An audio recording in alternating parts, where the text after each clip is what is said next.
So now we're back on the Raiders film. I have broken down the first three third downs. They are numbers 6, 7, and 8 earlier on my YouTube page. But this is 3rd and 1, a very short down on the Raiders 18. The previous play was a short run by Ahmed. So a quick look at our offensive formation on this 3rd and very short. So in trips right, tight, near. So tight means Smythe, the tight end, is attached to the line of scrimmage. Near, Ahmed, our running back, is near the trips formation. Again, this is just terminology that I've used. You may or may know it as something else. Just one other thing to note on this down is that we've got 4 defenders out defending the pass. We know it's going to be a run, which means we have 7 defenders in the box, including the strong safety that I've marked. So let's have a look at how we block that. So a quick look at the blocking scheme for this play. Work left to right. So our left tackle, Jackson, has a one-on-one with the defensive end. Flowers is going to inside zone, take zone steps to number 58, the linebacker. Carrera's our centre, is a one-on-one with the one tech. He's got leverage, blocking leverage, so this should work okay. Now, on the right-hand side, the running back in inside zone wants to naturally attack the double team. So Ahmed is going to attack basically the A gap between the centre and the guard because he's got a double team in the B gap, and he knows that our right guard, Davies, is going to slide off to the linebacker. The difficulty comes on this play, and we'll look at it a little bit more now when we get to coach's film, is that we have a defensive end who's got inside leverage, which means he can attack the gap between the tackle and the tight end because he's already lined up in it. Now we've got Smythe, who's quite a good blocking tight end, but let's see how that affects the play. Okay, so we're going to look at this 3rd down from the tight coach's film. It should be 3rd and 1. We should be able to get this.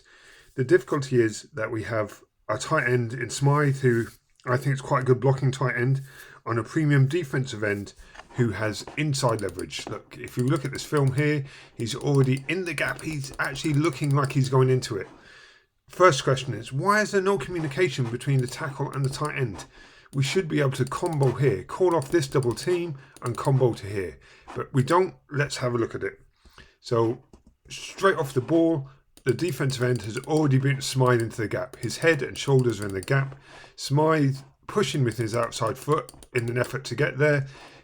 You know, this is decent, but this is a good defensive end. He's just running Smythe into the play. Smythe even fails to get his head across. So it doesn't matter. All the other good stuff, it doesn't matter because we've lost at the point of attack. If we go back and look at the wide 22 film, this is our defensive end here. This is Smythe. You can see that he just shoots the gap and Smythe doesn't really have a chance. Tua's are read optioning that strong safety, but we'll come back to that in a second.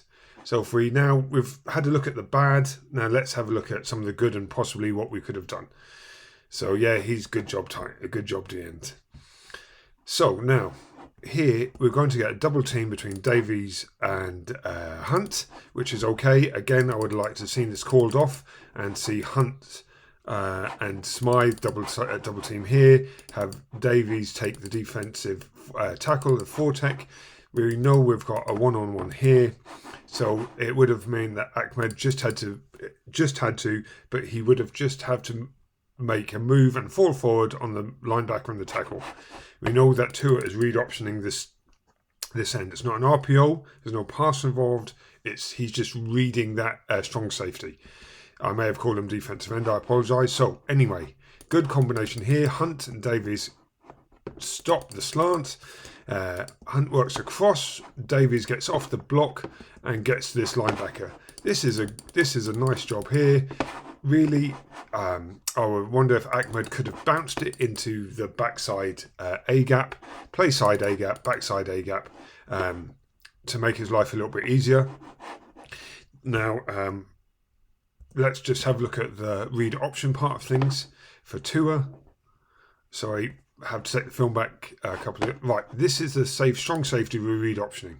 So right now, everything is still square. Tua can't get outside him because everything is still square. So he's done the right thing by handing the read option is that, can I read him and get outside him? No, I can't.